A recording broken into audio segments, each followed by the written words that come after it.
Então, quando as pessoas jogam esse exemplo que o Collor não foi para a cadeia, depois de ter sido condenado pelo Supremo Tribunal Federal, realmente, quando a gente diz que o Bolsonaro vai para a cadeia, a pessoa tem legitimidade para acreditar que não vai.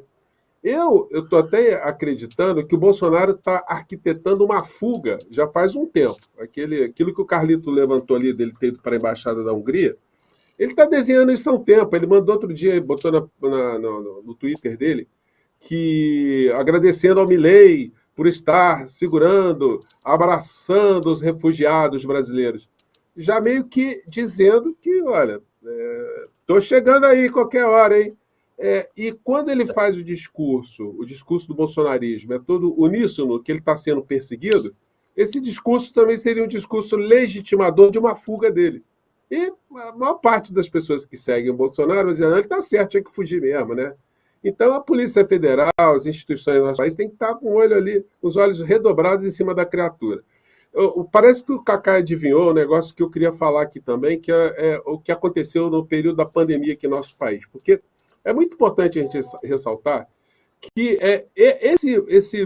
essa montanha de informações que foi levantada por uma comissão parlamentar mista de inquérito, que, diga-se de passagem, se pauta pelas regras que estão no Código de Processo Penal, ela simplesmente realizou o papel que um delegado de polícia realiza na investigação. E jogou tudo isso, enviou tudo isso para o Procurador-Geral da República de então, que sou Augusto Aras. Eu não sei se o Cacai teve acesso, se conseguiu ver esse material, Carlito, alguém, mas no final da gestão do Augusto Aras, ele publicou uma espécie de relatório de prestação de contas. Aí, quando chega no período da pandemia, ele fala bem de si, que o Ministério Público, a Procuradoria-Geral da República, fez um monte de coisa, tomou uma série de providências. E em relação a que foi levantado pela CPMI da pandemia, ele coloca lá que, olha, não foi possível fazer nada porque o volume de informações era muito grande, estava ali em alguns terabytes, então não teve como filtrar. Quer dizer, é impunidade com excesso de provas do crime. Bom, e aí mudou a gestão, entrou o senhor Paulo Gonet e os senadores que coordenaram ali a CPMI tiveram encontro com ele. E se não me falha a memória, o próprio ministro Alexandre de Moraes deu um despacho lá, mandando desarquivar, mandando rever alguns procedimentos que foram jogados para baixo do tapete assim de uma forma muito assodada. E o senhor Paulo Gonet recebeu os senadores, foi pública o encontro ali, e depois não se falou em mais nada disso. É como se a Procuradoria-Geral da República não tivesse como fazer uma força-tarefa para poder escarafunchar tudo aquilo que foi apontado durante a CPMI, para apontar responsabilidades que, gente, nós tivemos no Brasil mais de 750 mil mortos. Não tem quem nenhum de nós não tenha perdido uma pessoa querida. Pelo amor de Deus. Isso não aconteceu no século passado, isso não aconteceu na época do Oswaldo Cruz, na guerra da vacina. Aconteceu agora. Os criminosos estão soltos. A gente tinha um presidente da República que tinha responsabilidade e ele usou o cargo dele para atuar contra a população. Ele fez as coisas a fórceps. O próprio ministro Gilmar Mendes desmentia, hora por outra, a fake news que o Bolsonaro jogava para todos os cantos, que ele estava impedido de fazer alguma coisa por decisão do Supremo Tribunal Federal, porque, graças a Deus, o Supremo Tribunal Federal disse que a competência constitucional do município de cuidar da saúde, do Estado, é concorrente com a União, e a União não pode proibir as administrações municipais e estaduais de estabelecerem protocolos para cuidar da população, que se dependesse do Bolsonaro e do Malafaia, o seu mentor espiritual, intelectual, conjugal, político e constitucional, não teria se fechado absolutamente nada no Brasil e nós teríamos ultrapassado o número de mortos que os Estados Unidos teve, que também teve essa pitada de negacionismo. Então, uma coisa que a gente não pode esquecer, a gente tem cobrado do senhor Paulo Gonet. Senhor Paulo Gonet, olha só, o que aconteceu com esses mortos todos aí? O senhor não viu, não? O senhor não perdeu ninguém na família, não? O senhor não perdeu nenhum amigo? Isso é indiferente, o que aconteceu aqui. Por que isso é tão grave? Isso é vital hoje. Porque nós estamos num processo eleitoral que tem um bando de vigaristas que está se elegendo usando a plataforma, a mesma plataforma negacionista que foi utilizada aqui no Brasil. Então, a gente está vendo ali a disputa em Curitiba, que talvez ganhe a bolsonarista lá, a jornalista bolsonarista, que já disse que quem vai ser a secretária da saúde dela é a capitã Cloroquina, lá do interior da Bahia, que estava fazendo tal tratamento precoce. Então, quer dizer, e aí, gente, é uma coisa tão absurda que a cidade onde Bolsonaro foi mais votado no processo, na campanha presidencial, foram as cidades onde o óbito pela pandemia foram os mais devastadores, mostrando a influência direta que o discurso dele teve sobre a saúde das pessoas. As pessoas que se entupiram de cloroquina, se entupiram de remédio para vermes, as pessoas que deixaram se vacinar, as pessoas que deixaram de tomar os seus cuidados, foram as cidades onde mais morreram pessoas. Então, como é que a Procuradoria-Geral da República não tá dando satisfação para a sociedade disso que aconteceu? Isso tudo foi fruto da nossa imaginação? Essa gente está aí, eles estão aí. O próprio prefeito atual de São Paulo, que agora está tentando dourar a pílula, é um negacionista, que também atuou quando teve a pandemia, ele seguiu o roteiro do Bolsonaro. Então, esse tipo de situação, no meu modo de ver, já poderia estar adiantado também, poderia estar na pauta do dia, que é muito grave, né? Ô José, e é engraçadíssimo porque foi agora, né? Como a gente tem a capacidade de se esquecer do que se passou aos nossos próprios olhos, né? Não estamos falando da geração passada, não, é agora, faz 2 anos que a gente vivia uma situação muito complexa em relação à pandemia de Covid-19, né? Afonso, e a CPMI, como o Cacai lembrou, ela entrou na nossa casa, a gente estava acompanhando todos os dias os depoimentos, a cara de pau dessas figuras, os crimes, porque que eles estavam fazendo não é coisa indiferente, não. O Bolsonaro, em plena pandemia, eu entrei com uma representação lá no Ministério Público de São Paulo, entrei na PGR, o Bolsonaro fez uma reunião no CEAGESP, a cena é dantesca, a gente estava assim com picos de pandemia, tinha ali uns 10 mil trabalhadores, carregadores de fruta, num centro de distribuição de alimentos da cidade de São Paulo, em plena pandemia, você estava ali um monte de gente colocando micróbio ali nos alimentos, foram vendidos para a grande metrópole de São Paulo. É uma coisa absurda, que a gente esquece disso. E aí eu vou passar por Carlito, mas só lembrar, não é à toa, não é coincidência que quem foi indicado do Bolsonaro para ser vice do Nunes foi o presidente da CEAGESP na época que ele fez essa cena aí, que é o Melo Araújo, né? Um nome de confiança do Bolsonaro, do bolsonarismo, que colocou ali a goela abaixo do Ricardo Nunes para que pudesse ter aquele apoio tímido, envergonhado, porque a gente acompanhou aqui as piscadelas nada indiscretas do Bolsonaro ao Pablo Marçal. Enfim, tudo isso é história, e é a história do tempo presente, né? Que a gente está aqui tentando decifrar. Carlito, eu tenho uma pessoa aqui dizendo assim, quer ver? O professor José tem razão sobre a possibilidade de fuga do Bolsonaro. Era bom a Polícia Federal estar atenta, é a Flora Aparecida. Só que nessa questão hoje que a primeira turma se debruçou, está justamente a recusa também de devolução do passaporte. Como é que você vê isso aí, o Bolsonaro usando dos instrumentos legais, isso é bom, né, tentando aí acesso a coisas, as flexibilidades, só que o Supremo não é bobo nem nada, ninguém é feito de inocentes, ali os mais inocentes somos nós, porque ali não tem nenhum inocente, né, e sabe justamente que neste momento processual não é possível conceder o que o ex-presidente quer, né.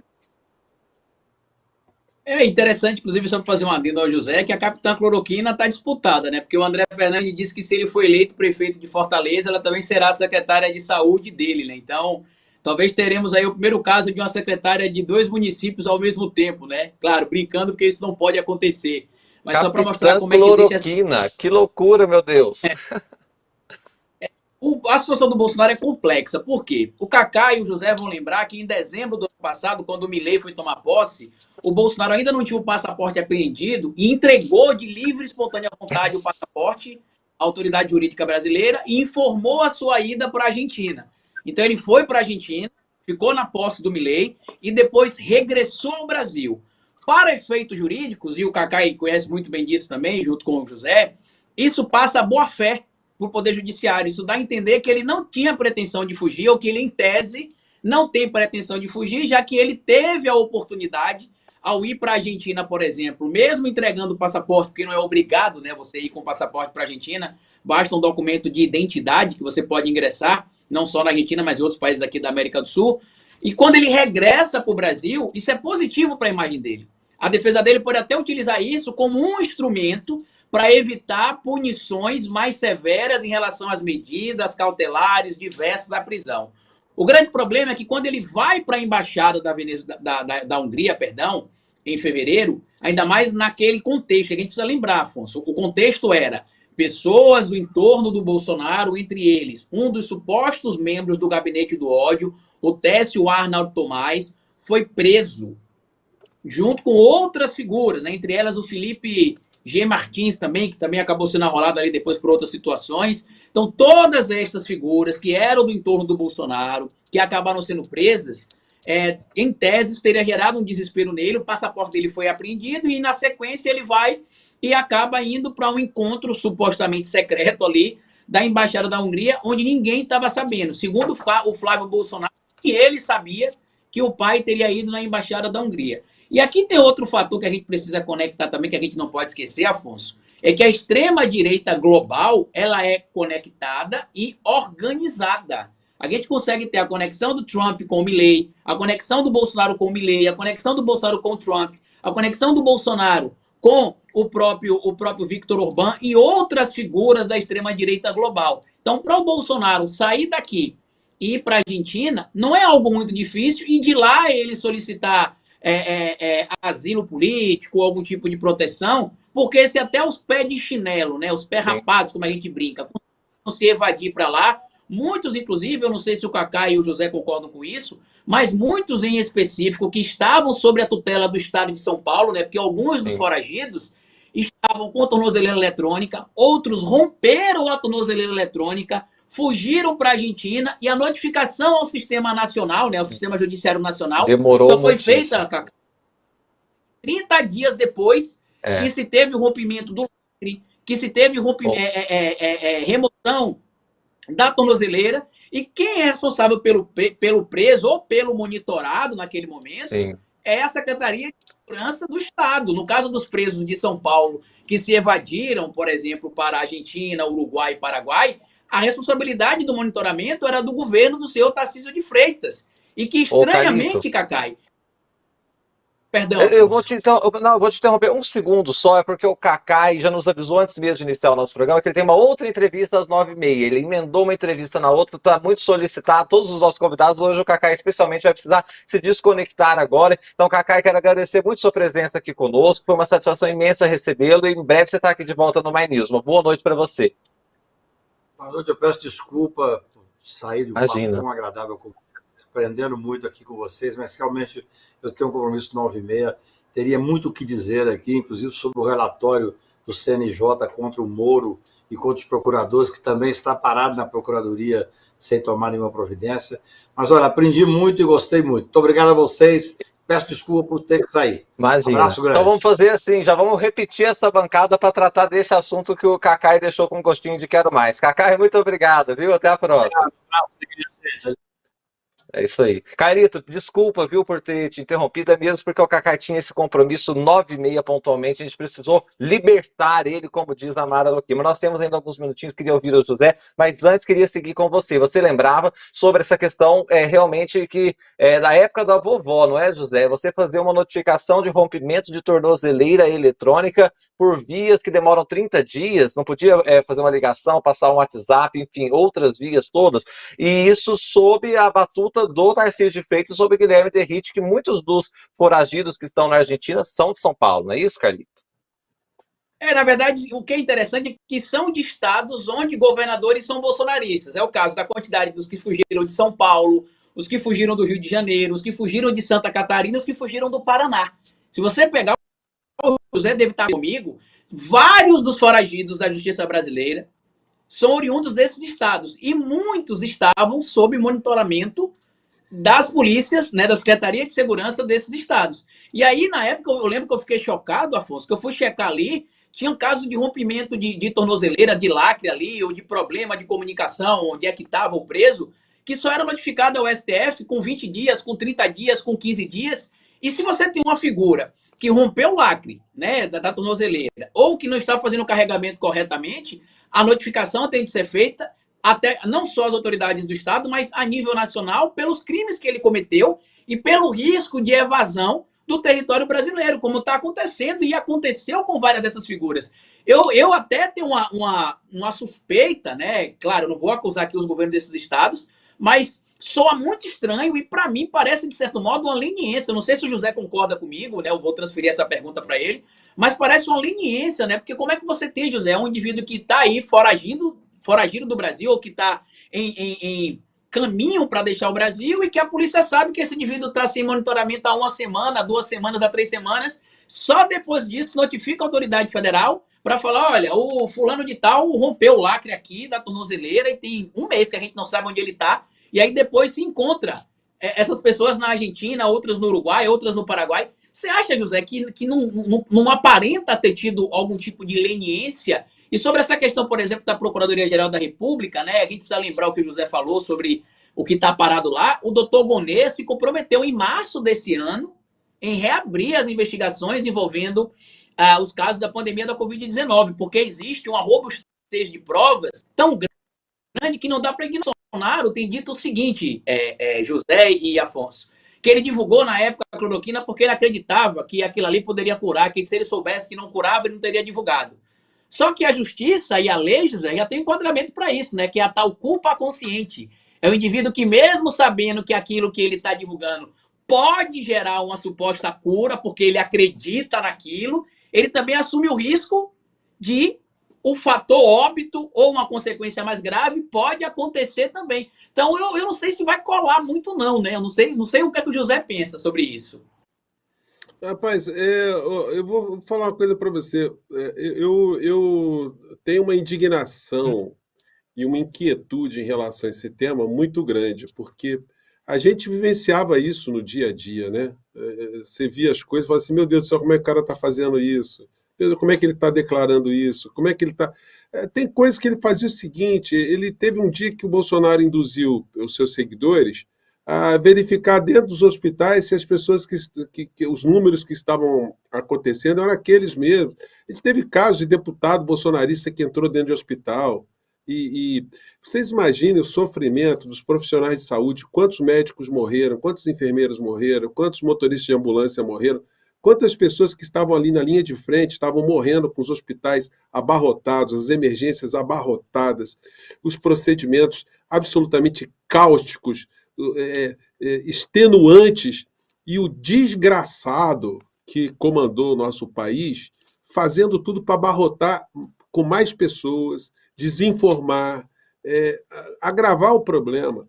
Então, essa foi uma questão que eu não consigo compreender como é que o procurador da República agora, o senhor Paulo Gonet, não dá uma satisfação para a sociedade. Para o senhor Augusto Aras, enfim, desde o começo ele mostrou que estava exercendo um papel anti-PGR, anti-Constituição, anti o que ele deveria fazer.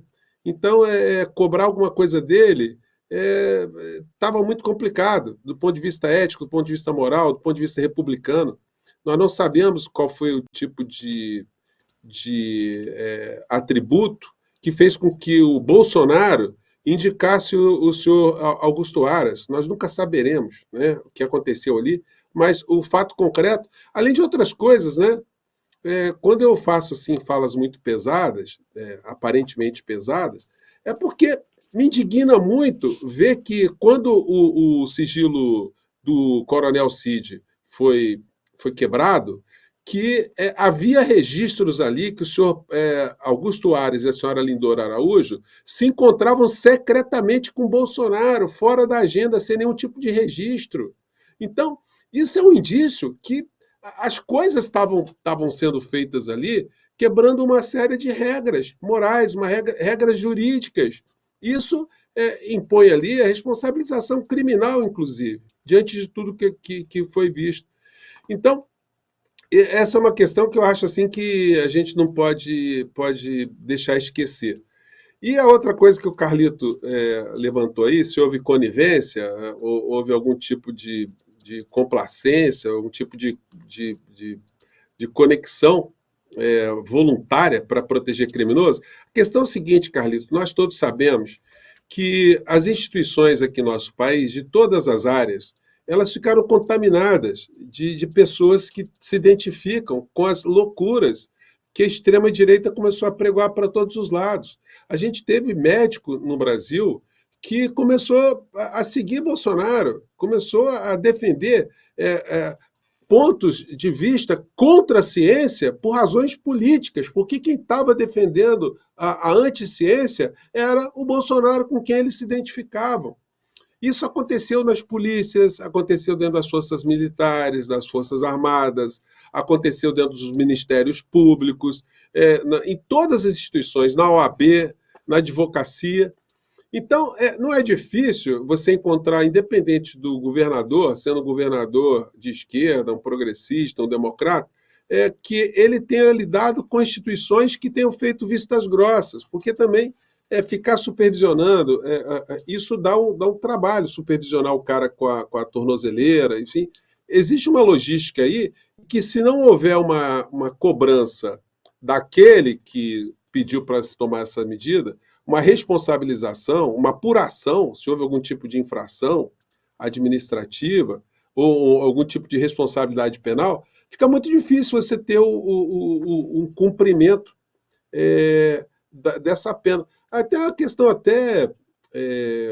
que antecede, né, a tornozeleira eletrônica. Quando a gente faz faculdade, está no primeiro período lá a gente vai estudar processo penal, vai estudar a lei de execuções penais, é muito comum o professor dizer para a gente que o preso tem sempre um direito universal, né, que é o direito à fuga. O preso está sempre querendo fugir. E a fuga, por si só, é uma coisa incrível, né? No nosso ordenamento, a fuga não é crime. Crime é você causar algum dano para executar sua fuga. O que você pode ter na execução da pena é algum tipo de perda de benefício quando você é recapturado. Mas se não tem nenhuma sanção para o cara que foge da cadeia, é do mesmo modo, né? Como é que você estabelece uma sanção criminal para alguém que rompe uma tornozeleira, né? Eu não sei se a lei tem alguma sanção adicional, ou se simplesmente ela passa a ser uma sanção, ela passa a ter um desdobramento nas medidas que estão sendo, as medidas cautelares que estão sendo praticadas contra o indivíduo. Porque se ele rompe uma tornozeleira, e a tornozeleira faz parte de uma medida cautelar, olha, ele cometeu uma infração. E aí ele perde o direito de ter a tornozeleira e vai ficar na prisão preventiva, na prisão cautelar, dentro de uma instituição. Então, ao cara que está com a tornozeleira eletrônica, ele pesa, né? O que eu faço? Eu devo ir para a cadeia. É o que está acontecendo com todo mundo que cometeu os mesmos crimes que eu cometi. Então o cara pensa naturalmente em fugir. Agora, a responsabilidade de não deixar o cara fugir é do Estado. O cara vai querer fugir, como todo preso quer fugir, em qualquer lugar do mundo. Então compete às instituições.